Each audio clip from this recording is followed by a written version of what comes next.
Bu Arap sesi değildir. Bunlar daha sonra yani mustaharap, Araplaşmışlar. Devam edin.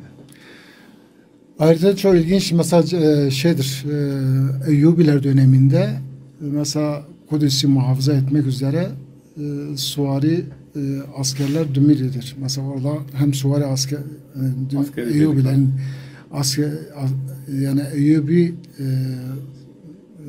Selahaddin Eyyubi'nin hem askerleridir.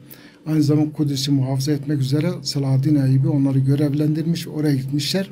Çok ilginçtir. Osmanlı döneminde bir defter var. Diyarbakır'dan Zazalar Kudüs'ü muhafaza etmek üzere gönderilmiş ve tek tek isimleri ve aldıkları maaşlar da yazılıdır. Beytüzzaza devam ediyor evet, orada. Halen devam ediyor. Hocam siz o arada Selahaddin Eyyubi Allah rahmet eylesin hakkında söylediniz. Benim de dikkatimi çekti. Amcası meşhurdur biliyorsunuz. Yani amcası sayesinde o payaya gelmiş yani. Amcası Şirkuy. Şirkuy. He, Şirkuy. İsmi, lakabı yani. Tabii. Şirkuy. Türkçe değil.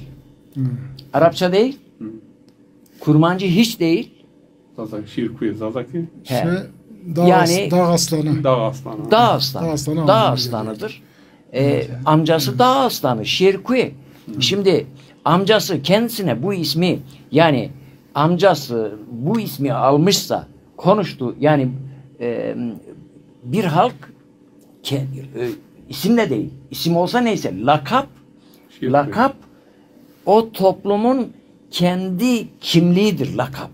İsim bazen alır. Adam Arap ismi koyar kendine. Türk gider İngiliz ismi koyar.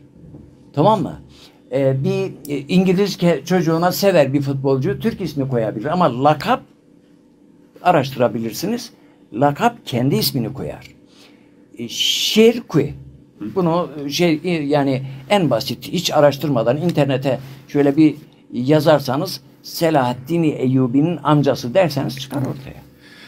Savaş başlatmayı sevmem ama biri başlatırsa bitirdiğimden emin olurum.